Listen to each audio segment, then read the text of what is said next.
श्री चिटणीस साहेब, त्याचप्रमाणे माननीय श्री किरण कांबळे प्रकल्प समन्वयक, अमर माने एम्प्लॉयमेंट ऑफिसर, राजेंद्र गावडे, शशिकांत सुतार, संतोष कांबळे सर, महाडिक सर, सुतार सर या सर्वांचे पुन्हा एकदा शाळेच्या वतीने हार्दिक स्वागत करते.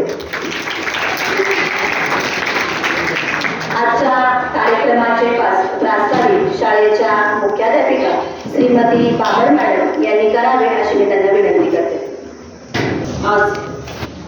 आजची जी युवा पिढी आहे किंवा आजचे जे विद्यार्थी आहेत, हाच आपल्या देशाचा खरा आधारस्तंभ आहे.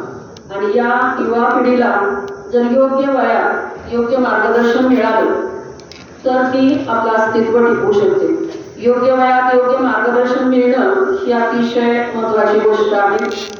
कारण जर योग्य मार्गदर्शन मिळालं नाही तर ही मुलं ध्येयहीन होतील किंवा दिशाहीन होतील आणि वेगळ्या मार्गाला भरकटत जातील. तर हे दिशा देण्याचं काम किंवा या मुलांना चांगल्या प्रकारचं मार्गदर्शन करण्याचं काम वेगवेगळ्या उपक्रमांच्या माध्यमातून किंवा वेगवेगळी व्याख्यानांच्या माध्यमातून आपली जी लोकमंगल ग्रुप शिक्षण संस्था आहे ही आजपर्यंत करत आलेली आहे. आणि याचा लाभ आपल्या विद्यार्थ्यांना सतत मिळत राहिलेला आहे. याच्या जोरावर अनेक विद्यार्थी वेगवेगळ्या क्षेत्रामध्ये कार्यरत आहेत. तर आज या ठिकाणी औद्योगिक प्रशिक्षण संस्था सातारा आणि लोकमंगल ग्रुप शिक्षण संस्था सातारा यांच्या संयुक्त विद्यमाने आपण या मुलांसाठी एक मार्गदर्शनपर कार्यक्रम या ठिकाणी आयोजित केलेला आहे की 10वी नंतर किंवा 12वी नंतर नेमकं काय करायचं हा बऱ्याच पालकांच्या समोर प्रश्न असतो. तर हा प्रश्न सोडवण्याचं काम या कार्यक्रमाच्या माध्यमातून तुम्हाला मिळणार आहे. अतिशय स्तुत्य, अतिशय चांगली सुवर्ण संधी या ठिकाणी तुम्हाला मिळणार आहे. तर या सुवर्ण संधीचा लाभ आपण सर्वांनी घ्यावा, विद्यार्थ्यांनी घ्यावा, पालकांनी घ्यावा. आणि आपल्या दैनंदिन जीवनामध्ये आपण जिथं काम करत आहे त्या कामामध्ये आपल्या अंगामध्ये जर स्किल असेल, जर कौशल्य असेल तर त्या कौशल्याचा उपयोग आपलं भावी जीवन जे आहे ते समृद्ध करण्यासाठी निश्चितच होत असतो. त्यामुळं स्किलफुल जे जीवन आहे ते आपण जगलं पाहिजे. कौशल्य आपल्या अंगी आपण आत्मसात केली पाहिजे. त्या कौशल्यांचा उपयोग करून आपण वेगवेगळ्या क्षेत्रामध्ये आपलं अस्तित्व निर्माण करू शकतो. तर या निमित्तानं आपल्या विद्यालयामध्ये औद्योगिक प्रशिक्षण संस्था सातारा यांच्यातर्फे सर्व मार्गदर्शक आदरणीय सर्व सहकारी आपल्या या ठिकाणी उपस्थित आहेत मार्गदर्शक, त्यांच्या मार्गदर्शनाचा लाभ आपण सगळ्यांनी घ्यायचा आहे. तसेच ही संधी आपल्याला उपलब्ध करून दिली ते आपल्या संस्थेचे अध्यक्ष आदरणीय चिटणीस साहेब यांचं मी विद्यालयाच्या वतीने मनपूर्वक स्वागत करते. या जे उपक्रम आपण वेगवेगळे कोर्सेस घेणार आहे ते सगळे शासकीय कोर्सेस आहेत, अल्प मुदतीचे कोर्सेस आहेत, कमीत कमी वेळाचे कोर्सेस आहेत आणि ते सर्टिफाईड कोर्सेस आहेत की त्यांचं सर्टिफिकेट आपल्याला शासनाचं सर्टिफिकेट मिळणार आहे. तर ही सुवर्ण संधी आहे, याचा लाभ सगळ्यांनी घ्यावा अशी मी सर्वांना विनंती करते, आवाहन करते. आणि पुन्हा एकदा मी सर्व मान्यवरांचं संस्थेच्या आणि विद्यालयाच्या वतीने मनपूर्वक स्वागत करते. प्रकल्प समन्वयक यांचा आपण या ठिकाणी स्वागत करावं. जोरदार टाळ्या वाजवून काँग्रेस साहेबांच्या या ठिकाणी स्वागत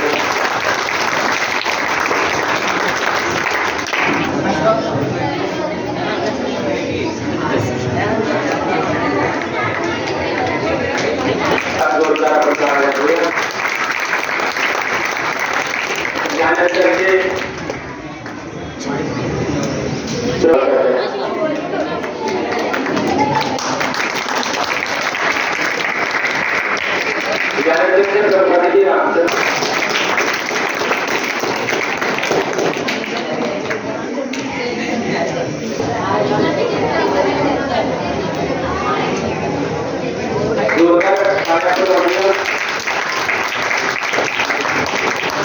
त्यानंतर सन्माननीय संतोषजी कांबळे स्वागत आमदार स्वामी शासकीय औद्योगिक शिक्षण संस्था आणि लोकमंगल गृह शिक्षण संस्थेच्या वतीनं आज या ठिकाणी कार्यक्रम होत आहे. त्यासाठी त्या संस्थेमधले प्राध्यापक वर्ग इथे आलेले आहेत आणि ही संधी आपल्याला दिली ती उपरचे प्रमुख व्यवस्थापनाचे नितीन देशपांडे यांनी दिलेली आहे. तुम्हाला माहिती पाहिजे की उपरमध्ये साधारणपणे 5,000 मंडळी कामाला म्हणजे आपल्या शाळेतल्या जेवढे विद्यार्थी प्राथमिक माध्यमिकची त्याच्या 10 पट काय आहे त्यांच्याकडे नोकरी आहे. त्याचा अर्थ असा होतो की उपर इंडस्ट्रीचं आपल्या शाळेकडे लक्ष आहे. काय तर त्यांना असं वाटतं की आमच्या इंडस्ट्रीची शेजारची शाळा आहे, मग ते आपल्याला वेगळी मदत करतात. नुकताच त्यांनी आपल्याला एक टीव्ही दिला, आपल्याला ग्रंथालय दिलं. या पुढच्या कालावधीमध्ये ते आणखी काही आपल्यासाठी प्रयत्न करणार आहे. एखादी शाळा उपरची शाळा म्हणून सुद्धा पुढं मागं जर तुमच्यासाठी मदतीला आली तर वाईट वाटायला पण याचा फायदा कोणाला आहे तर तुम्हाला. कारण इथं जर शिकलेला विद्यार्थी त्याला समजा ITIचा विद्यार्थी पाहिजे, कर्नल पाहिजे, पीटर पाहिजे आणि कोण पाहिजे आणि त्यांच्याकडे इंटरव्ह्यूला गेलं तर ते बघतील आमच्या आपल्या लोकमंगल हायस्कूल मधले विद्यार्थी मिळाले इंटरव्ह्यूला तुला पहिली संधी देऊ कारण आपली शाळा आहे. बरोबर आहे का? असा विचार त्यांनी केलेला आहे. म्हणून खास त्यांनी हे शिबिर म्हणून तुम्हाला ट्रेनिंग द्यासाठी म्हणून आयोजित केलेलं आहे. तुम्हाला माहिती पाहिजे इकडे सगळ्यांकडे लक्ष द्या, सगळ्यांकडे लक्ष द्या.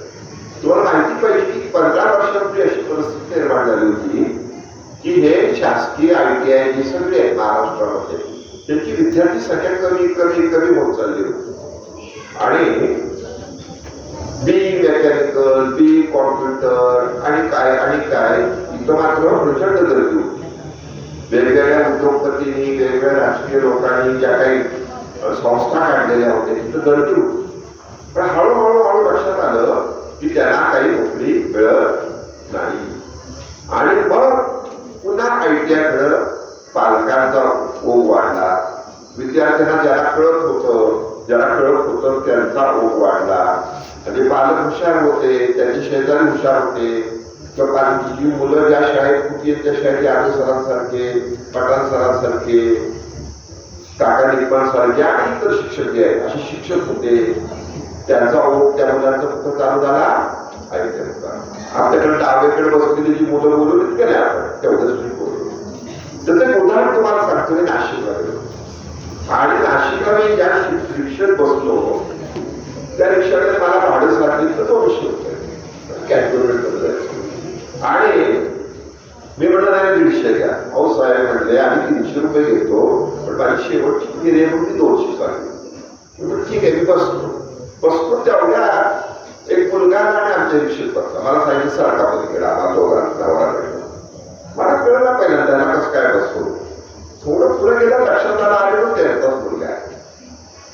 मग मी त्या मुलाशी बोलायला सुरुवात केली तेव्हा माझ्या लक्षात आलं की आई वडिलांना एकुलता एक मुलगा परंतु तो नोकरीवरून आला होता आणि रिक्षेत बसला म्हणून ती शेवटची ट्रिप होती म्हणून त्याने 300ची ट्रिप केवढ्या तिने 200.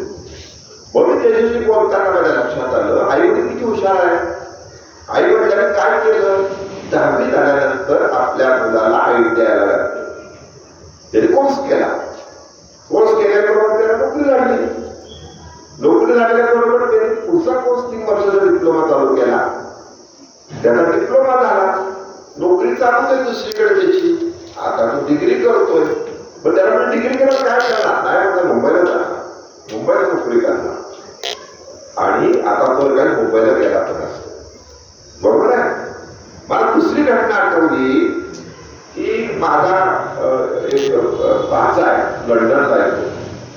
तर माझी मुलगी जेव्हा मेकॅनिकल इंजिनियर झाली तेव्हा तिला कॅम्पस मध्ये सिलेक्ट झाली त्या आणि माझी इच्छा होती तिने MS करावं, अमेरिकेत जावं, इंग्लंडमध्ये जावं, स्कॉलरशिप वर जावं. तर त्याच्याशी बोललो तो म्हटला नाही असं नका करू. ती MS पुढे येईपर्यंत तिला नोकरी मिळेल का नाही शंका आहे. काय सांगितलं नोकरी मिळेल का नाही शंका आहे. ती संधी सुद्धा काय पुढची. मग ती नंतर MBA झाली, मार्केटिंग मध्ये गेली. त्याचा अर्थ काय होतो? याचा अर्थ असा होतो की तुम्ही विद्यार्थ्यांनी आता सावध राहिलं पाहिजे.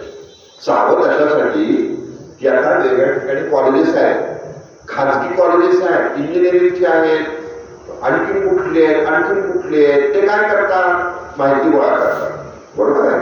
मग 8 लाखाच्या वर समजा 8 लाखाच्या आतमध्ये ज्यांचा इन्कम सोर्स आहे त्यांची फी कोण करतं? शासन करतं. ओबीसी वाल्यांची फी कोण करतं? शासन करतं. BC असेल त्यांची फी कोण करतं? शासन करतं. पण ते येतात घरी, ते म्हणतात काय?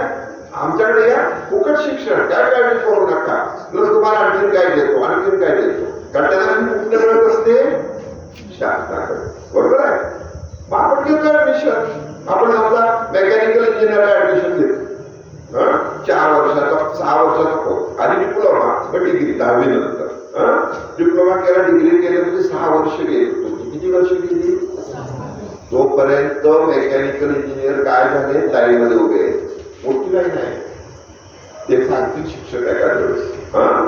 म्हणजे तुम्हाला जर ITI जर तुम्ही लगेच केला असता तर काय झालं असतं? तुम्हाला नोकरी मिळाली असती. पुढे तुम्हाला BE होता आलं असतं. आपल्याला काय फुकट शिक्षण मिळते.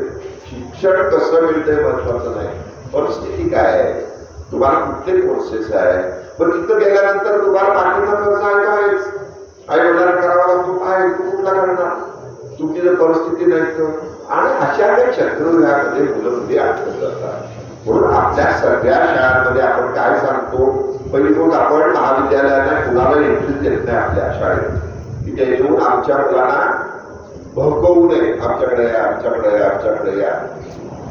तर तुम्ही सगळ्यात महत्वाचं घ्या. आताचा काळ असा आहे की ITI ला प्रवेश मिळणं, ITI ला पर्सेंटेज फार पुढे गेले, 90% वगैरे असं मला वाटतं. तिथे एवढी स्पर्धा आहे, त्या स्पर्धेमध्ये आपण जायचं, आपण ऍडमिशन घ्यायची, आपण तिथं कोर्स करायचा, पुन्हा पुढचं शिक्षण घ्यायचं, तुम्हाला नोकरी चालू करायची, नोकरीमध्ये प्रमोशन मिळत जातं. म्हणजे तुम्ही हे जर केल्यानंतर उदाहरणार्थ तुम्ही BE मेकॅनिकल इंजिनियर झाला आणि करत तुम्हाला मिळणाऱ्या पगाराच्या 25% सुद्धा पगार BE मेकॅनिकल झालेला मोठा इकडे तुमच्या वयाचा मिळणार, पहिली नोकरीच नाही मिळणार. त्याच्यामुळे हा जो आजचा प्रबोधन वर्ग आहे हा आपल्यासाठी फार महत्वाचा आहे. विशेषतः आपण सर्वसामान्य जे विद्यार्थी आहोत त्यांच्यासाठी फार महत्वाचं आहे. मी तर प्रत्येकाला सांगतो 10वी नंतर तुम्ही ITI ला जावा, 10वी नंतर ITI ला जावा. तुम्ही अशी ताकद निर्माण करा की तुम्हाला कधीही कुठेही नोकरी मिळाली पाहिजे. म्हणून या गोष्टी शाळेत मला फार चांगलं वाटतं. नितीन देशपांडेने जेव्हा सांगितलं मला असं करायचंय, मी लगेच सांगितलं त्यानुसार ताबडतोब पहिले करा. दुसरी गोष्ट, मी ज्या ठिकाणी राहतो का नाही त्या ठिकाणी आहे माझं काम काय असतं. मी बाहेर पडलो त्या ITI ला जर आपण बघितलं ना कॉलेजच्या बाहेर त्या रोडवर प्रचंड गर्दी असते मुलांच्या हातात. कशाचे हात कसा टाकतात, कशाचे टाकतात, थांबा मला गाडीवर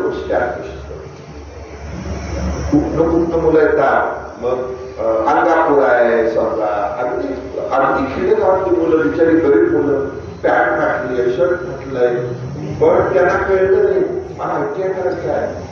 त्याच्या आईवडील बिचारे शेतामध्ये राहताय, जेवण अर्धवट मिळतंय, परत येतात, पास काढतात, ITI करून आपल्या आयुष्यामध्ये पुढे जायचा प्रयत्न करतात. तुम्ही किती नशिबान आहे. तुम्ही नुसती सायकलवर टाक मारली काय करता. बरोबर आहे. त्याच्यामुळं तुम्ही समजा मी एवढ्या विद्यार्थ्यांच्यावर लिहिलेलं आहे की त्याची परिस्थिती, त्या मुलाची धडपड, त्या मुलाचं असणारं आयुष्य, तुम्ही शहरी भागात राहिला आहे, तुमचे आईवडील कष्ट घेतात, तर त्याचा उपयोग होण्यासाठी ITI हे अतिशय महत्वाचं माध्यम आहे. पण ITI ला गेल्यावर पुढे शिक्षण होणार नाही असं आहे का? नाही, शिक्षण घेत राहायचंय. म्हणजे त्यातलं उदाहरण मी सांगेन. आता आपल्या गौरी मोदी म्हणून एक विद्यार्थी नागवाडी शाळेची दुसरी पौर्णिमा साळून की गौरी मोदी मेकॅनिकल इंजिनियर झाली आणि तुमचं म्हटलं शिक्षण झालं, ती नोकरी करते. पण तिने काय मला विनंती केली, मला पुण्याला कविता म्हणायचे, काय म्हणायचे, मला कविता म्हणायची. मग तिला दिली संधी. पौर्णिमा साळून विद्यार्थी प्राध्यापिका झाली, M.Com वगैरे केली. ती पण म्हटली, मग तिला म्हटली की संधी ती कविता लिहिली, केसरीमध्ये कविता येतात. याचा अर्थ असा होतो की दोन गोष्टी वेगवेगळ्या आहेत. एक म्हणजे तुमची आवड जी आहे ती विकसित करण्यासाठीचं वेगळं, आणि तुम्हाला रोजगारासाठी खाण्यासाठी जे लागतं प्रत्येकाला किंवा सगळ्या गोष्टी त्यासाठी वेगळं. आता मी त्यामध्ये न सांगितलं मी नोकरी करून BA करा, MA करा, त्याची सुरुवात केली त्यांनी.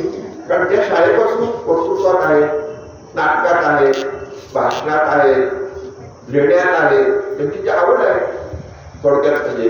त्याच्यामुळे आजची जी संधी आहे त्याची व्यवस्थित आपण आकलन करा.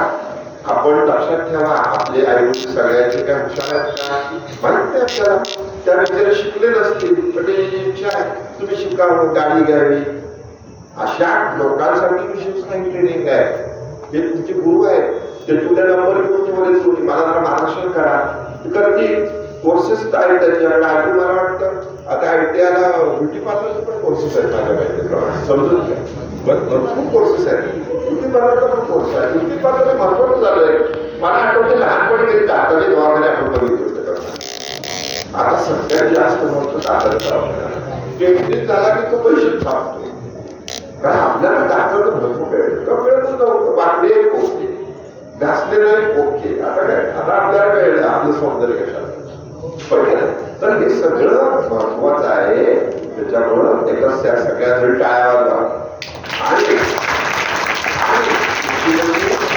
शिक्षकाप्रती एक छान भावना आहे तशी त्याच्यात बसत्या. आणि तुम्ही आयुष्यामध्ये इतके मोठे व्हा, इतके मोठे व्हा, जर तुमच्या लक्षात येईल मी 10वी हे केलं पण झालं, मी असं म्हणून पुढे गेले पण झालं, तुम्हाला शिक्षण मिळतच राहणार आहे. जे नाशिकला साध्या रिक्षेवाल्याला नाव कळलं ते कळण्यासाठी मिळाली, तर त्याचा आपण फायदा करून घ्या. मला खात्री आहे की आजच्या व्याख्यानात तुम्हाला नक्की उपयोग. सगळ्यांनी काढ बसायचं, सगळ्यांनी काढ बसायचं आणि जेव्हा बोलत असतील त्यावेळेला मागे काढणार आहे. आज ऐकायचं काम करायचं. हे ऐकलेलं तुम्हाला 10 वर्षानंतर आठवलं, 20 वर्षानंतर आठवलं तर तेव्हा वाईट नाही वाटतं का? अरे ऐकल्याचा उपयोग करून घ्या. मला कळतंय बऱ्याच गोष्टी माझ्या आयुष्यात अशा घडल्या तेव्हा मी केल्या असत्या, तर दिल्लीत असतो, ऐकलं नाही तेव्हा, फिरत बसतो, दंगा करत बसतो, आले की तेव्हा पाहिजे सीए झालो असतो. मी सीए झालो दिल्लीत गेलो असतो.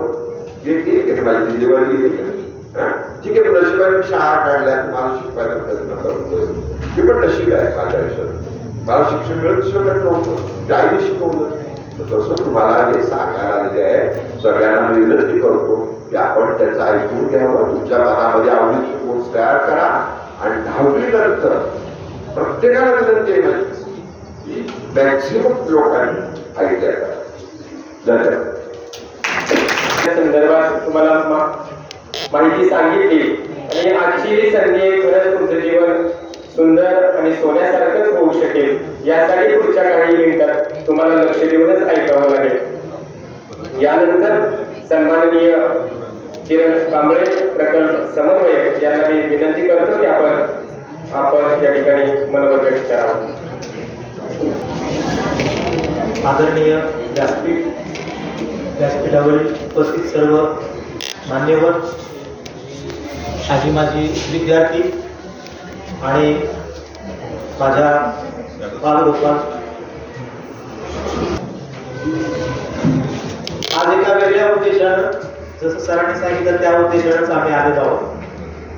कारण महाराष्ट्र शासनाचं जे कौशल्य रोजगार उद्योजकता व नाविन्यता हा जो विभाग आहे त्या विभागामार्फत जे विविध प्रशिक्षण, व्यवसाय, रोजगार चालतात त्या संदर्भातली माहिती तुम्हाला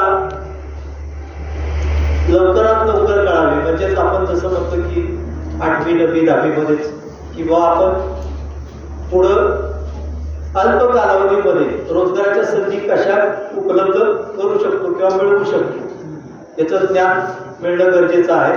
त्या दृष्टिकोनातून आपल्या शाळेमध्ये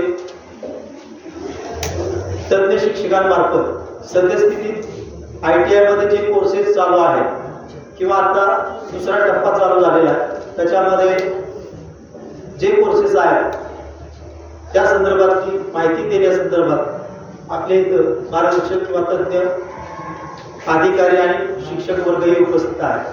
मला जाणीव आहे 2-3 वेळा या सरांशी कॉन्टॅक्ट झाला, परंतु त्या ह्याच्यामध्ये थोडासा आम्हालाही विलंब झाला आणि एखादा कार्यक्रम आयोजित करायचं म्हटलं तर त्याला किती नियोजनासाठी वेळ जातो याची मला जाणीव आहे. आणि जर आपल्याला मुदतीत वेळ दिलेला असेल इतक्या वाजता सुरू होईल आणि इतक्या वाजता संपेल, आपली क्षमता असते एका ठिकाणी बसण्याची, ती पण थोडीशी समजून घेणं आम्हाला आवश्यक वाटतं. त्यामुळं मी पुढच्या वेळी येईल. सरांनी जस्ट सांगितलं की आपण दुसरीकडे असे कार्यक्रम करू, तर मी निश्चित त्यांच्या विनंतीला मान दिलेला आहे किंवा तो आमचं कर्तव्य असं बसतो आणि त्या दृष्टिकोनातून पुढेही आम्ही परत भेटणार आहोत किंवा आपल्या संपर्कात राहून आपले जे तज्ज्ञ कौशल्य विकासाचे जे अधिकारी आहेत, आमच्या ITI संस्थेचे जे काही तज्ज्ञ शिल्प साहेब किंवा तज्ज्ञ शिक्षक आहेत, ते आपल्याला मार्गदर्शन करण्यासाठी महत्त्वाचा टप्पा तो आहे. म्हणून मी आपली सर्वांची मान्यता घेऊन मी इथंच थांबतो. आपण पुढचं लेक्चर यावर्षी विनंती करतो. धन्यवाद.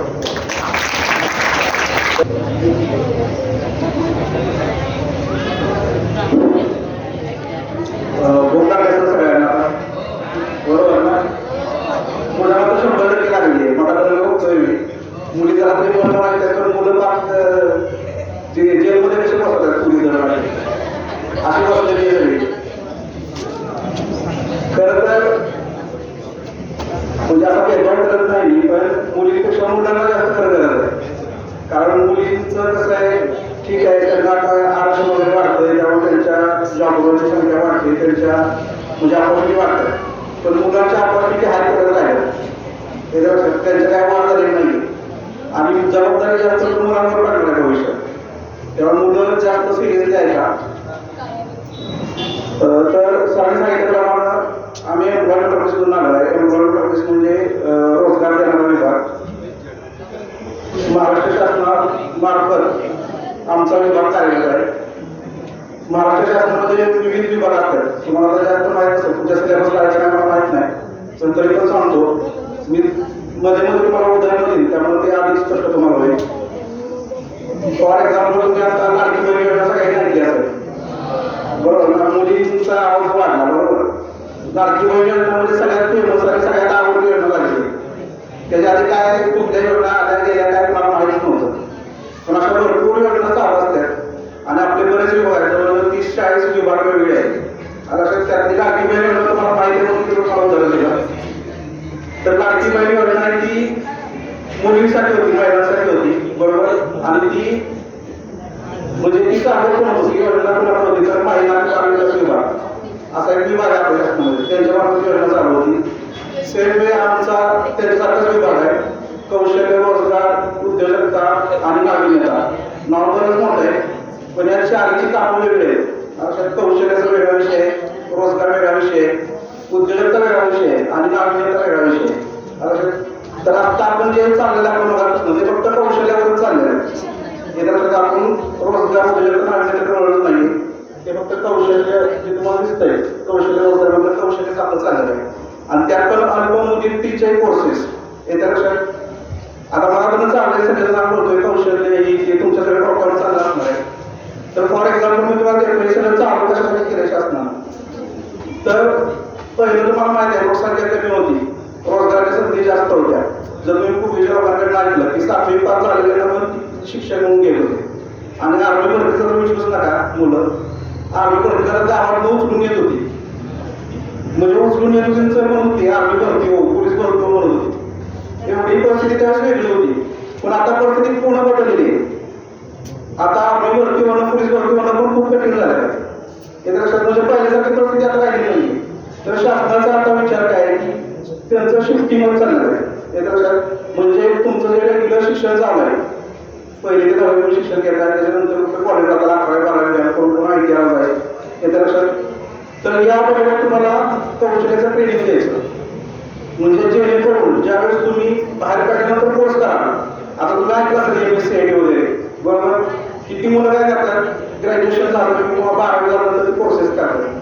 परंतु शासनाने विचार काय केला की तुम्हाला हे शिक्षण तुमचं चालू आहे त्याच्यामध्ये तुम्हाला ते शिक्षण द्यायचं.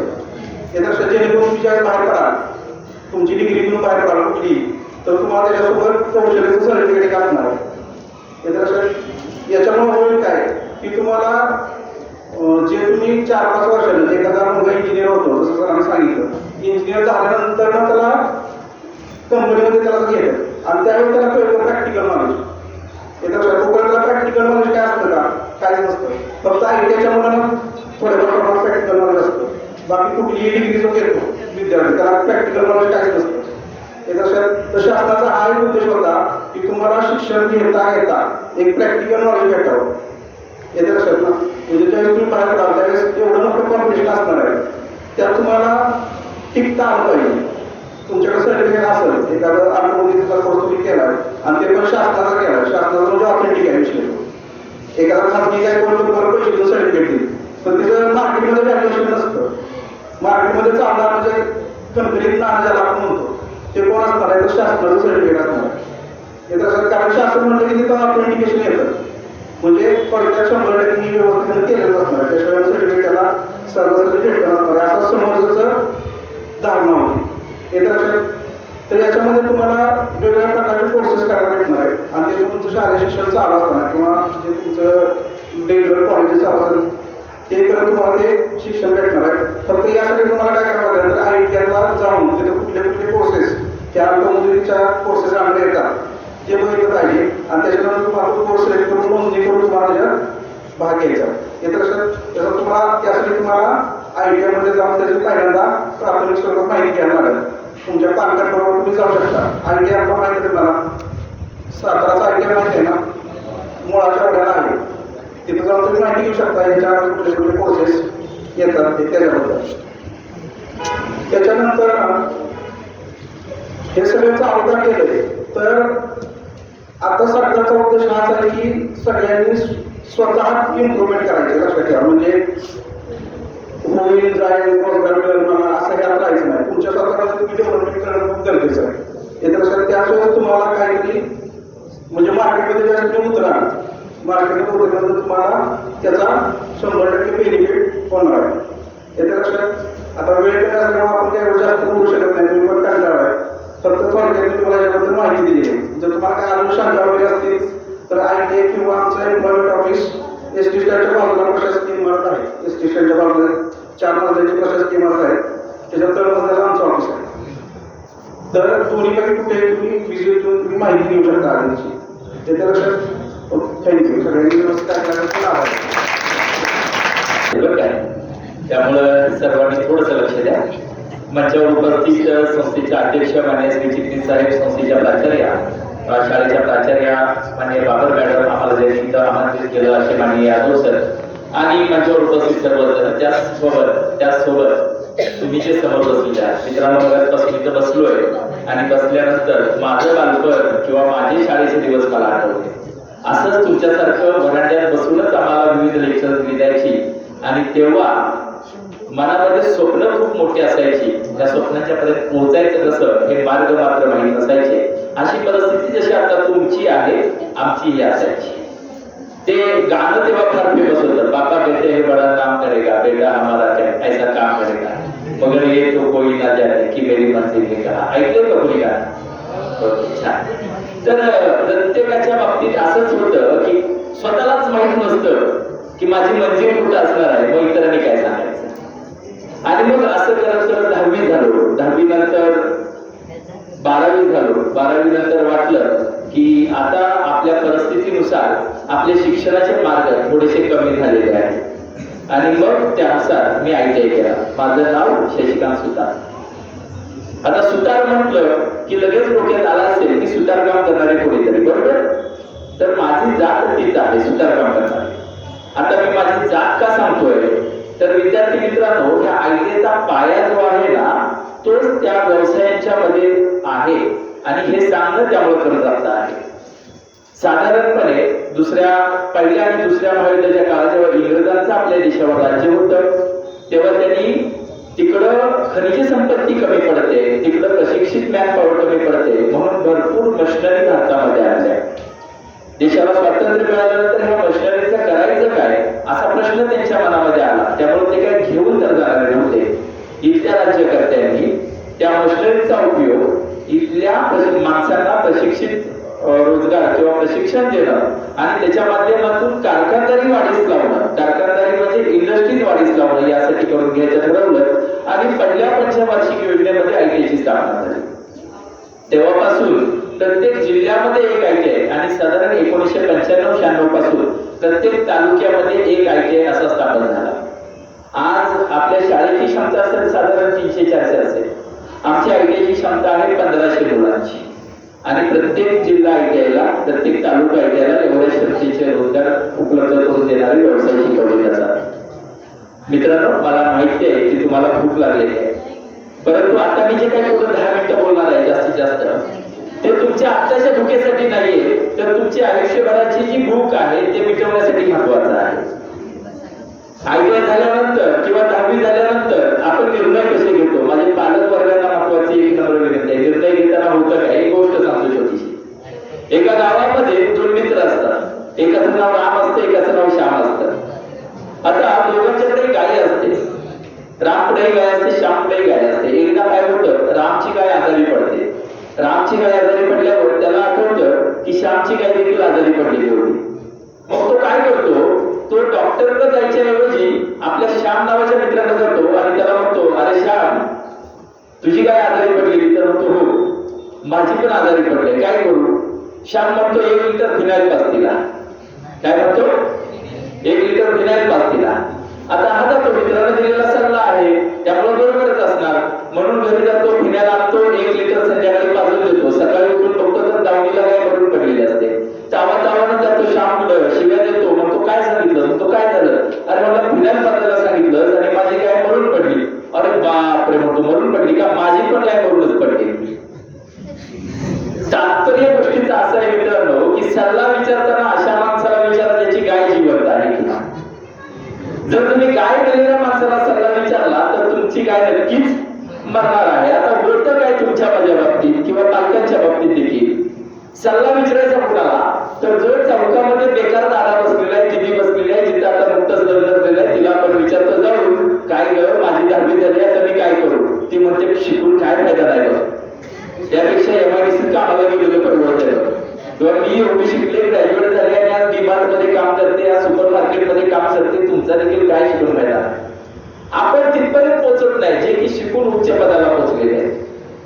तुम्ही कधी स्वतः जाऊन चिटणीस साहेबांना वगैरे भेटलाय का की मी काय करू?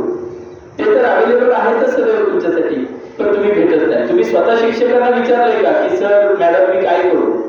तुम्ही विचारता कोणाला? जास्तीत जास्त जे ओळखीचे दादा दिदी आहेत त्यांना किंवा जो नात्यातला आहे त्याला. पालक देखील काय विचारतात, काय पाहतात, माझं पोरगं डॉक्टर बनण्याच्या लायकीचं नाही, माझं पोरगं इंजिनियर बनायच्या लायकीचं नाही, माझी परिस्थिती ती नाहीये, तर मी काय करू? मी कुठेतरी त्याला आपलं कॉलेजला टाकून देतो, परत माझं काही टेन्शन मिटलं. ते शिकलं ठीक, नाही शिकलं ठीक, शिकलं चांगलीच गोष्ट आहे, नाही शिकलं तर माझ्या हाताखाली राबायला ते मला मिळणार आहे. बरोबर? तुमच्या बाबतीत देखील मित्रांनो असंच होणार आहे. आताची ही 1-2 वर्ष म्हणजे जर व्यवस्थित शिकला नाही तर तुमचं भवितव्य काय असणार आहे याचा थोडक्यात तुम्ही विचार करायचा आहे. आणि मग अशाच अनुषंगाने आयटीआयची जी स्थापना झाली की माझी इच्छा आहे सर, लोकमंगल विद्यार्थी, लोकमंगल हायस्कूल मधली सगळी मुलं अगदी जी मेरिट मध्ये बसते तरी डॉक्टर बनावं, इंजिनियर बनावं, IAS बनावं, IPS बनावं किंवा MPSC थ्रू त्यांनी काय करावं, IT सेक्टर मध्ये जावं, देश परदेशात या शाळेची पताका हे करावी, उंच व्हावी. मात्र सर्वांच्याच बाबतीत हे होणं शक्य नाही. जी कमी मेरिटची मुलं आहेत त्यांच्यासाठी व्यवसाय शिक्षण म्हणजे काय, तर आज मी सुतार आहे, अगोदर काय व्हायचं की सुताराचा मुलगा सुतारकाम शिकायचा. माझे वडील त्यांच्या वडिलांच्याकडून शिकले, त्यांचे वडील त्यांच्या वडिलांच्याकडून शिकले किंवा मी शिकणार ते माझ्या वडिलांच्याकडून शिकणार. परंतु आता काय झालं की याला धंदे शिक्षणाचं म्हणजे व्यावसायिक शिक्षणाची जोड मिळाली. जरुरी नाही की सुतारकाम करणाराच व्यक्ती सुतार ट्रेड निवडावा, तर कुठल्याही जाती धर्मातील व्यक्ती हा तो ट्रेड करू शकतो आणि मोठमोठ्या इंडस्ट्रीज टाकू शकतो. सुतार गावामध्ये देखील इंडस्ट्री, वेल्डिंग मध्ये देखील इंडस्ट्री, मशीन मध्ये देखील इंटरेस्ट आहे की पूर्ण कुकर सारख्या कंपनीचं ज्यांचं मगाशी नाव चिटणीस साहेबांनी घेतलं, तर ती ही कंपनी निव्वळ आणि निव्वळ ITI मधील प्रशिक्षित कामगारांच्या जोरावर चालते. आता ITI मध्ये काय शिकायचं? ITI मध्ये जर तुम्ही आलात तर मगाशी साहेबांनी सांगितलं की मुलींसाठी ब्युटी पार्लर देखील कोर्स आहे. तेव्हा माझ्या सगळ्या उजव्या बाजूला बसलेल्या मुलींचे चेहरे उजळले, परंतु तुमचे उजळलेले चेहरे कायमस्वरूपी विना मेकअप देखील उजळलेले राहावे यासाठी तुमच्यामध्ये इनर कॉन्फिडन्स पाहिजे. आणि तो कॉन्फिडन्स त्या कौशल्यामधून येणार आहे.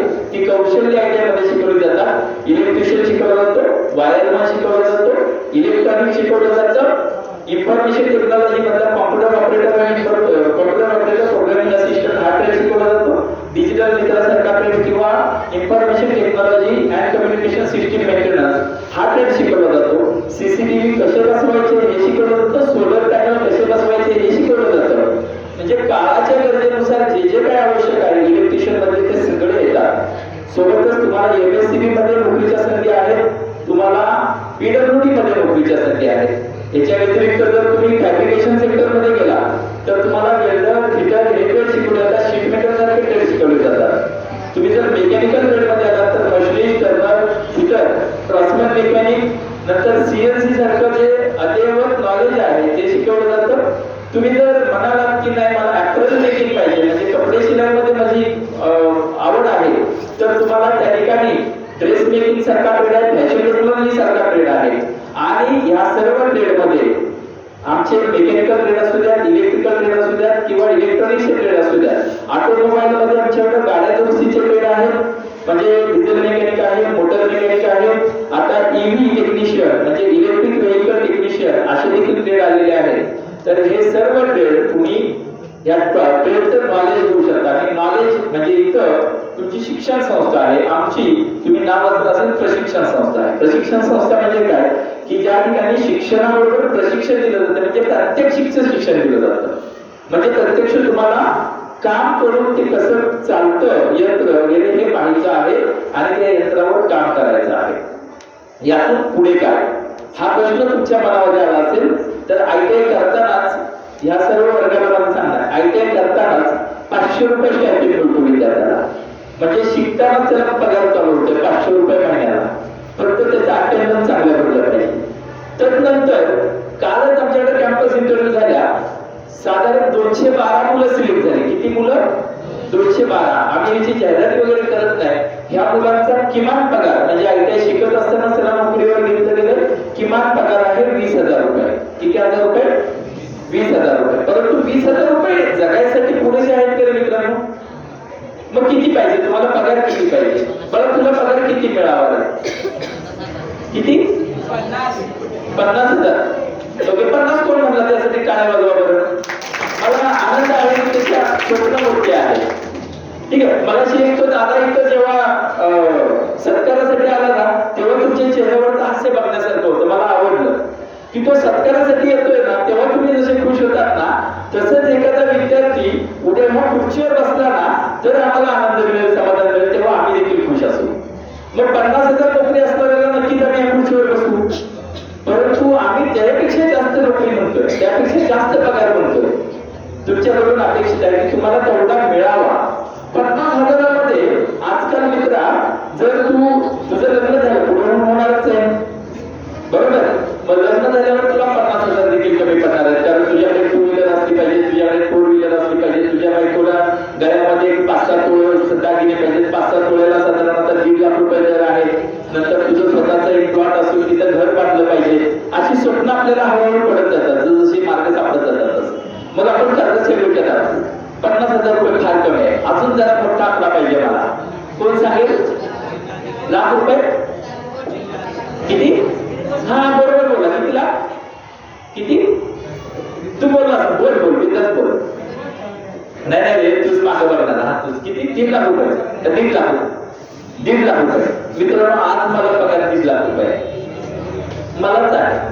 परंतु तरीही मी साध्याच कपड्यावर आहे, मोठी गाडी घेऊन नाही आलो, आमच्या सरकारच्या गाडीतून आलेलो आहे. 1.5 लाख देखील पगार आहे ना आज मी तिला मला वाटते की कमीच आहे आपली सगळी स्वप्न साध्य करायसाठी. अरे बापरे हे काय सांगताय तुम्ही?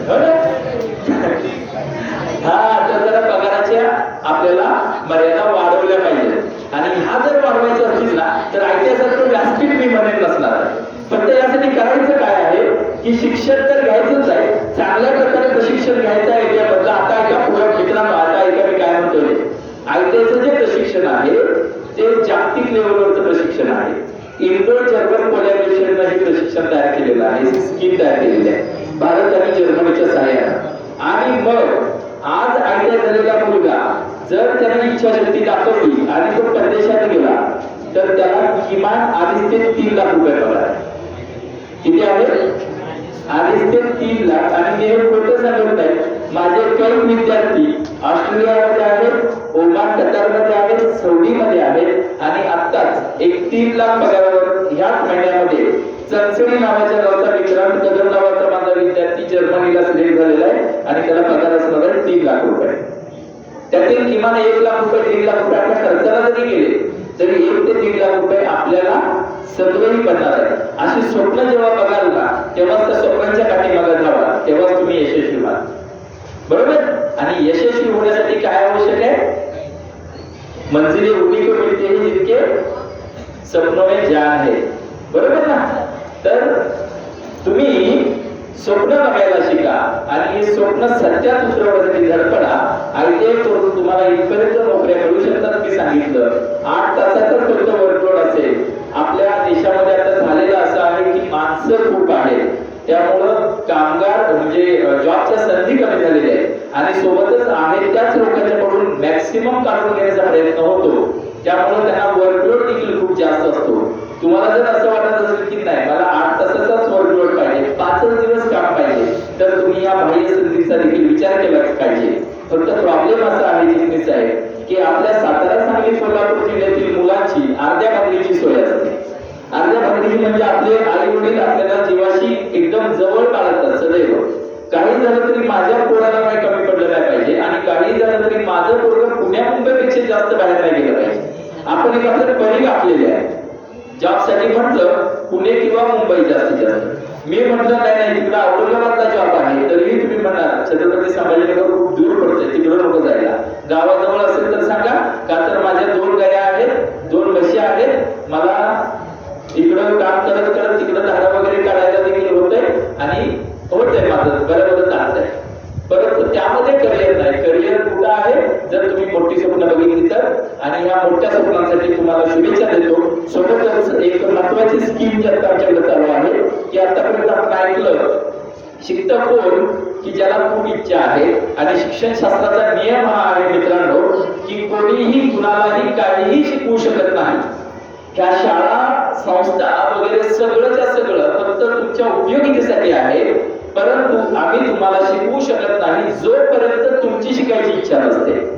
शाळेमध्ये सर सारखे सांगतात ना की घोड्याला पाण्यापर्यंत न्यायची जबाबदारी आमची, ते प्यायचं का नाही ती जबाबदारी त्यांची, त्याचं त्यांनी बघायचं. हे तत्व आहे, जगतमान्य तत्व आहे. जर मी इथं कितीही येऊ किंवा इथं कितीही मोठा विद्यावाचस्पती आम्ही तुमच्या समोर उभा केला तरीही तो तुम्हाला शिकवू शकणार नाही जोपर्यंत तुमची इच्छा नाही. ते शाळेमध्ये एक उदाहरण सांगितलं जातं की एका मूर्तीमध्ये मूर्तिकाराला विचारतात की तुम्ही मूर्ती कशी घडवलीस, आणि मूर्तिकार म्हणतो की याच्यातील नको असलेला भाग मी काढून टाकला, मूर्ती आतमध्येच होती. बरोबर? म्हणजे दगडामधूनच नको असलेला भाग काढून टाकल्यावर आतून मूर्ती जन्माला आली. परंतु मूर्ती जर घडवायची असेल तर तुम्ही असे दगड बना की ज्याच्यामध्ये त्या क्वालिटीज आहेत. चुनखडीच्या दगडातून कोणी मूर्ती बनवू शकेल का?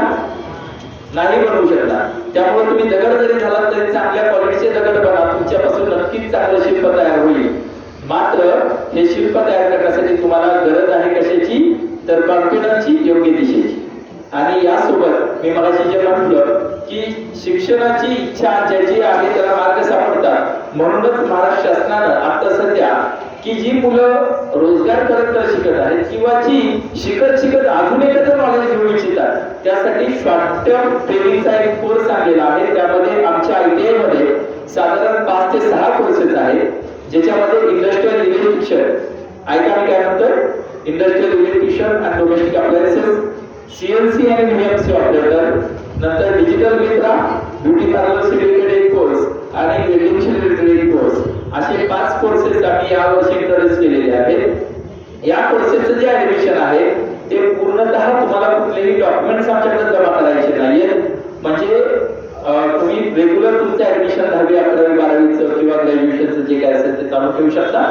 सोबतच आमच्या इथं फक्त 3 ते संध्याकाळी 6 वाजेपर्यंत तुम्हाला अटेंडन्स नोंदवायची आहे. तुम्हाला ते प्रशिक्षण दिलं जाईल. शिक्षण घेतले तुमच्यासाठी ही दुहेरी संधी आहे. ही दुहेरी लाभ आपण घेतले पाहिजे. नाहीतर मित्रा होतं काय की 10वी पास झाल्या पप्पाच्या मागे लागतो, रडतो ओरडतो, घरात दंगा करतो, 2 दिवस जेवण स्किप करतो आणि आपण मोबाईल घ्यायला लागतो आणि मोबाईल घेतला की तिथून आपल्या आयुष्याचा सत्यानाश चालू होतो. आपला जास्तीत जास्त वेळ त्या मोबाईलवर जातो. त्यातून संधीचं सोनं आपण करू शकत नाही. जास्तीत जास्त वेळ आताचा जो आहे तुम्ही कौशल्य गेन करण्यासाठी दिला तर निश्चितपणे तुमच्या आयुष्यासाठी हे आजचा जो काही तासभर होता तो फायदेशीर असेल. मी जास्त वेळ घेतला, मला कल्पना आहे. सर्वांची परत एकदा क्षमा मागतो आणि तुम्हाला तुमच्या उज्ज्वल भवितव्यासाठी शुभेच्छा देतो. धन्यवाद. खरंच आमच्या विद्यार्थ्यांना रुचेल, आवडेल आणि सोप्या भाषेत समजेल याच मार्गदर्शन आपण निश्चित केलं. आमच्या विद्यार्थ्यांना हे निश्चित आवडलंय आणि तुमच्यापर्यंत ते पोहोचण्यासाठी आम्ही निश्चित प्रयत्न करू.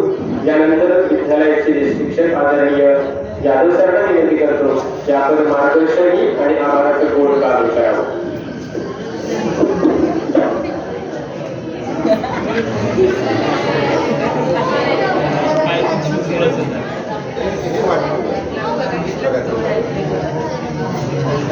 आज आपल्या विद्यालयाच्या प्रांगणामध्ये लोकमंगल ग्रुप शिक्षण संस्था तो औद्योगिक प्रशिक्षण संस्था म्हणजे त्याला आपण शॉर्टमध्ये ITI म्हणतो आता यांच्या संयुक्त विद्यमाने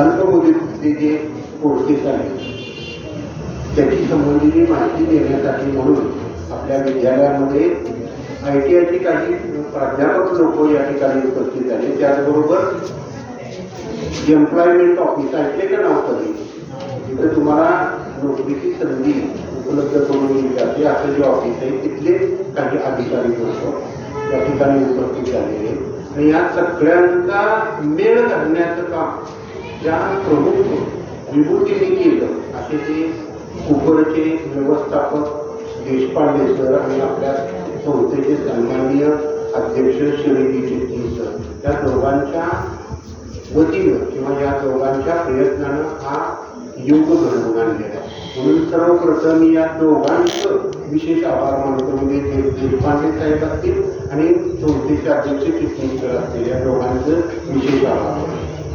आज या ठिकाणी कांबळे सर असतील, सुतार सर असतील यांनी तुम्हाला सर्व अल्पमुदतीचे जे कोर्स आहेत या ठिकाणी सुरू होणार आहेत त्याचे संबंधित तुम्हाला इथं माहिती. विद्यार्थी मित्र मी तुम्हाला एक शॉर्टमध्ये सांगतो थोडक्यात की आता ऐकलं असेल तुम्ही NEP 2020 म्हणजे न्यू एज्युकेशन पॉलिसी 2020 म्हणजे 2020. आता कुठलं साल चालू आहे 2020ला NEP म्हणजे न्यू एज्युकेशन पॉलिसी ही लागू झालेली आहे संपूर्ण भारतभर. ती न्यू एज्युकेशन पॉलिसी नेमकी काय आहे तर ती आतापर्यंत आपण पारंपरिक एज्युकेशन घेत होतो, शिक्षण घेत होतो. तर त्यातून काय होत होतं तर हे गव्हर्नमेंटच्या लक्षात आलं तर एक कार्टुनाची पिढी निर्माण करण्याचं काम हे शिक्षण घेत होतं आणि म्हणून मग त्याला जोड देण्याचं काम या नवीन एज्युकेशन पॉलिसीमध्ये होते. काय होते तर आत्ता तुम्हाला नाहीये पण आता मी तुम्हाला आज सांगतो की अजून 2 वर्षांनी याच विद्यालयामध्ये किंवा महाराष्ट्रातल्या देशातल्या प्रत्येक विद्यालयामध्ये सायमल्टेनियसली म्हणजे जे तुम्ही आता शिक्षण घेताय त्याच्याबरोबर सायमल्टेनियसली तुम्हाला असे काही बेसिक अल्पमुदतीचे कोर्स जे आता हे इंट्रोड्यूस करतायत ते शासनामार्फत तुम्हाला कंपल्सरी म्हणजे 8वीत मध्ये येणारा मुलगा, 9वी मध्ये येणारा मुलगा, 10वी मध्ये शिकणारा मुलगा हिच्यासाठी स्किल बेस्ड एज्युकेशन येणार आहे 2 वर्षामध्ये. ते नवीन एज्युकेशन पॉलिसीचे जे धोरण आहे. त्यामुळं आज जर एखाद्या गावाला आपल्याला जायचंच आहे तर त्या गावाच्या एसटीची अगोदरच माहिती करून घेतली बरी असते ना म्हणजे त्याच्यापर्यंत आपण बरोबर पोहोचतो. हे जर 2 वर्षानं तुमच्या शिक्षणाचा भागच बनणार आहे तर त्याची प्राथमिक माहिती जर आज तुम्हाला मिळाली आणि ते जर का स्किल म्हणजे जे तुम्हाला आता इथं स्किल सांगताय म्हणजे अगदी शिलाई मशीनचा असू द्या किंवा एखादा इलेक्ट्रिकचा कोर्स असू द्या, गवंडी काम असू द्या, हे तुम्हाला शिक्षणाचा भाग म्हणून इंट्रोड्यूस करणार आहे 2 वर्ष. म्हणजे माणसाकडे जर का एखादी कला असली एखादं कौशल्य असलं तर तो आयुष्यात कधीही उपाशी मिळत नाही. आता पाहतोय आपण शिकलेली बरीचशी विद्यार्थ्यांनी बेरोजगार म्हणून फिरतात. म्हणजे इतकं शिक्षणाचं प्रमाण वाढलं का तर त्यांच्याकडे एखादं स्किल नाही. मग ते स्किल बेस्ड एज्युकेशन तुम्हाला मिळावं याचं इम्प्लिमेंटेशन आता या येत्या 2 वर्षांमध्ये होते आणि कदाचित त्याचा सुरुवात आपण 2 वर्ष अगोदरच आपल्या विद्यालयामध्ये करतोय असं म्हणायला हरकत नाही. कारण यामध्ये आता जे सुतार सरांनी तुम्हाला 6 कोर्सेस सांगितलेले त्या 6 कोर्सेसमध्ये एक 8वीच्या मुला मुलींसाठी पण एक कोर्स आहे. आम्ही तेच म्हणत होतो की त्यामध्ये 8वीच्या मुलांसाठी पण एक कोर्स आहे म्हणून तुम्ही काळजीपूर्वक ऐका. मी प्रत्येक ग्रुपवर म्हणजे 8वीच्या 9वीच्या 10वीच्या ग्रुपवर ती ॲडव्हर्टाईजचं पॉम्पलेट टाकलेलं आहे आणि माझी विद्यार्थ्यांच्या ग्रुपवर सुद्धा ते टाकलेलं आहे. आज जे विद्यार्थी इथं हजर नसतील त्यांना आवर्जून त्यांना ते बघायला हवं. याच्याशिवाय समोर बसलेल्या सर्व मुलांना सुद्धा माझी विनंती राहील, तुमचे आई वडील घरामध्ये बसून असेल, आई घरामध्ये बसून असेल, ती जर 10वी पास असेल तर तिला सुद्धा हे अल्पमुदतीचा कोर्स करता येणार आहे. याचं सर्टिफिकेशन आहे या आणि हा पूर्णपणे हे कोर्सेस हे मोफत आहे. सगळ्यात महत्वाचे आठवड्यातून 1 ते 2 दिवस फक्त तुम्हाला तिथं जावे लागेल किंवा विद्यालयामध्ये इथं यावं लागेल आणि त्याचा कोर्स म्हणून तुमच्या पालकांच्या दृष्टीनं गरजेचं आहे. 10वी पास आउट झालेले विद्यार्थी माजी विद्यार्थ्यांसाठी आणि 8वीमध्ये जे विद्यार्थी 8वी पास जे विद्यार्थी त्यांच्यासाठी एकदा ते घरी गेल्यानंतर आज सगळे जे मी टाकलेले ग्रुपवर ते काळजीपूर्वक पहा आणि प्रॉपर रिस्पॉन्स द्या. आज आपल्या विद्यालयामध्ये जे सगळे मान्यवर उपस्थित झालेले पुन्हा एकदा मी विद्यालयातर्फे त्यांचं मनापासून स्वागत करतो आणि आजच्या या कार्यक्रमाच्या निमित्तानं त्यांचं स्वागत करण्यासाठी आपल्या विद्यालयाच्या सन्माननीय मुख्याध्यापिका मॅडम या सुद्धा या ठिकाणी उपस्थित झाल्या. त्यांचं सुद्धा मी विशेष आभार मानतो. पालक बरेचसे इथे या ठिकाणी उपस्थित आहेत. सकाळी सुद्धा आली होती पण त्यांना टायमिंग नेमकं माहिती नव्हतं त्यामुळे ते पुन्हा माघारी गेली. माझी विद्यार्थी काही उपस्थित होते त्यांचं सुद्धा या निमित्ताने मी आभार मानतो. आणि सगळ्यात महत्त्वाचं म्हणजे तुम्ही सर्व विद्यार्थी म्हणजे करून काम झालं शांतपणे कधी होती शांतपणे ऐकत बसला ऐकून घेतलं समजून घेतलं. थोडं स्वतः वाटणीतून किंवा मांडळकरांच्या भाषणातून तुम्हाला लक्षात आलं असेल की कुठलं तरी एक ध्येय तुम्ही निश्चित केलं पाहिजे आणि शेतकरी युक्त देखील झपाटल्यासारखं त्याच्या मागे लागेल आणि मग ते तुम्ही निश्चितपणे यातून प्रेरणा द्या अशी आशा व्यक्त करतो. आणि पुन्हा एकदा सर्व विद्यार्थ्यांना शुभेच्छा देतो आणि असा हे